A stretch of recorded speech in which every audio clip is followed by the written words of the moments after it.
एक सुनेचं आणि सासऱ्याचं जे नातं आहे ते कशा पद्धतीचं नातं आहे, त्याला पवित्र नातं सुद्धा मानलं जातं आणि समाजामध्ये त्याला एक स्थान सुद्धा आहे।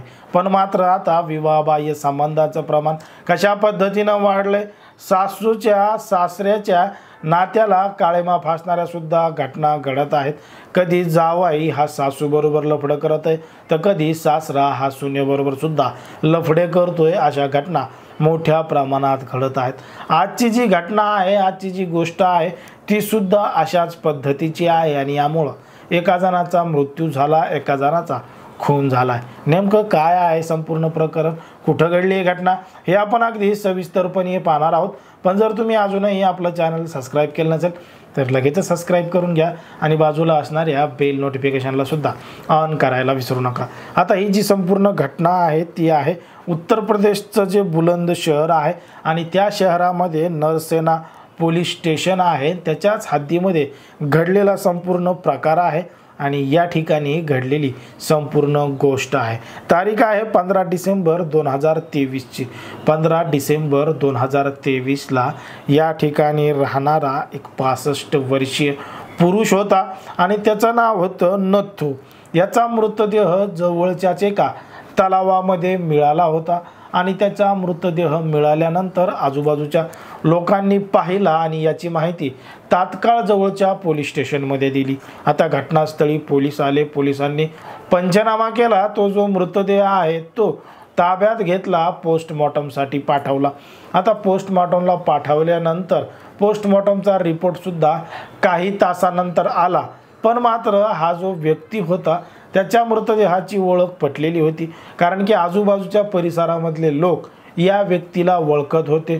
त्यांना नथुराम म्हणून हाक सुद्धा मारायचे, त्यांना बोलवायचे, ओळख पटलेली होती। पण मात्र त्यांचा खून कोणी केला हा सुद्धा एक मोठा संशय होता, कारण की त्या मृतदेहाच्या अंगावर जखमा होत्या, डोक्यामध्ये केलेले वार होते। आता पोस्टमॉर्टमचा रिपोर्ट आला आणि पोस्टमॉर्टमच्या रिपोर्टमधून सुद्धा समजलं की डोक्यामध्ये गंभीर स्वरूपाची दुखापत केली गेली आहे, कशाने दगडाच्या सहाय्यानं, इटकरीच्या सहाय्यानं मारहाण केली आहे आणि त्यांना जीवे मारून या तलावामध्ये फेकण्यात आलंय, असं सगळं काही समजलं।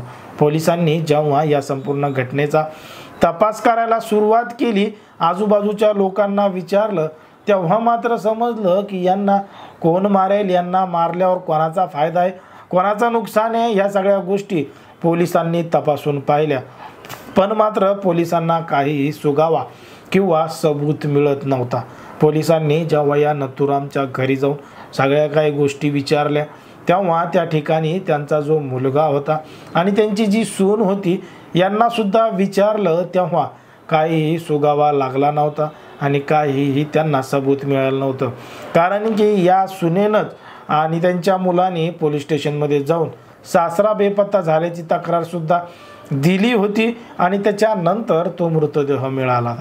आता बघता बघता बरेच दिवस निघून गेले आणि एक वयोवृद्ध व्यक्ती आहे, कशाने त्यांचा खून केला, काय केला याचा तपास लागत नव्हता, पण मात्र स्थानिकच्या लोकांनी पोलिसांवर दबाव टाकला आणि अशा पद्धतीनं जर वयोवृद्ध असू का कोणी असू, अशा पद्धतीनं कोणी मारित असेल आणि कुठं फेकीत असेल तर त्या आरोपीला पकडलं पाहिजे आणि त्याच्यावर कडक कारवाई झाली पाहिजे, अशी मागणी तिथलच्या स्थानिक रहिवाशांनी, नागरिकांनी लावून धरली। मग पोलिसांनी तपास करायचं ठरवलं। पोलिसांनी कसून तपास केला, चौकशी केली, आजूबाजूच्या परिसरामध्ये लावलेले जे कॅमेरे आहेत ते तपासून पाहिले, तेव्हा त्यांना या ठिकाणी 14 डिसेंबर 2023च्या संध्याकाळी CCTV फुटेजमध्ये त्याच व्यक्तीची जी सून आहे ती सून या व्यक्तीला त्या रोडच्या कडेनं घेऊन जात होती आणि त्या ठिकाणी मध्यरात्र सुद्धा झालेली होती। मग CCTV फुटेजच्या आधारे पोलिसांनी ही नथुरामची जी सून आहे तिला ताब्यात घेतलं आणि तिला ताब्यात घेतल्यानंतर तिची कसून चौकशी केली। सुरुवातीला ती उडवाउडवीची उत्तरं देऊ लागली, माझा सहभाग नाही, असं नाही, मला माहीत नाही असं म्हणू लागली। पण पोलिसांनी जेव्हा CCTV फुटेज तिला दाखवलं आणि विचारलं, तू संध्याकाळी तुझ्या सासऱ्याबरोबर या रोडला काय करत होती आणि त्यांना घेऊन नेमकं कुठं जात होती। आता मात्र त्या सुनेला खोटं बोलता येत नव्हतं, घडलेला संपूर्ण प्रकार तिनं पोलिसांना सांगितलं आणि तिने सांगितलं बाजूच्याच गावामधील एका व्यक्तीबरोबर त्या सुनेचं लफडं चालू होतं आणि लफडं चालू असतानाच तो व्यक्ती या सुनेबरोबर अनेक वेळा संबंध ठेवायचा.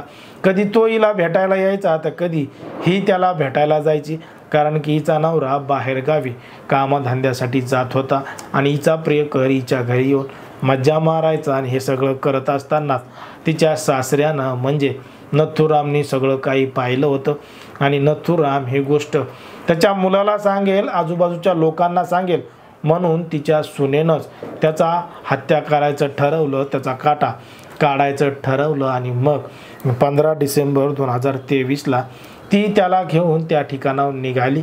अंधाराचा फायदा घेत गेली आणि त्या ठिकाणी गेल्यानंतर तिचा प्रियकर त्या ठिकाणी आला आणि त्यानं दगडा आणि विटकरी त्याच्या डोक्यामध्ये घातल्या, गळा आवळून त्याला ठार केलं आणि बाजूच्याच तलावामध्ये फेकलं. अशा पद्धतीचं धक्कादायक घडलेलं प्रकरण काही दिवसांनी पोलिसांनी उघडकीस आणलं. त्यामुळं त्या सुनेवर आणि तिच्या प्रियकरावर विविध स्वरूपाचे गुन्हे दाखल करण्यात आले आहेत आणि त्यांच्यावर कायदेशीर कारवाई सुरू आहे. पण जर आपण पाहिलं तर समाजामध्ये, देशामध्ये, राज्यामध्ये कशा पद्धतीनं गुन्हेगारीचं प्रमाण वाढत चाललं आहे हे आपल्याला संपूर्ण घटनेवरून लक्षात येतं. एकंदरीत या संपूर्ण प्रकरणावर, अशा घडणाऱ्या घटनांवर तुम्हाला काय वाटतं हे अगदी स्पष्टपणे कमेंटमध्ये सांगा.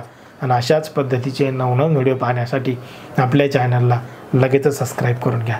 धन्यवाद.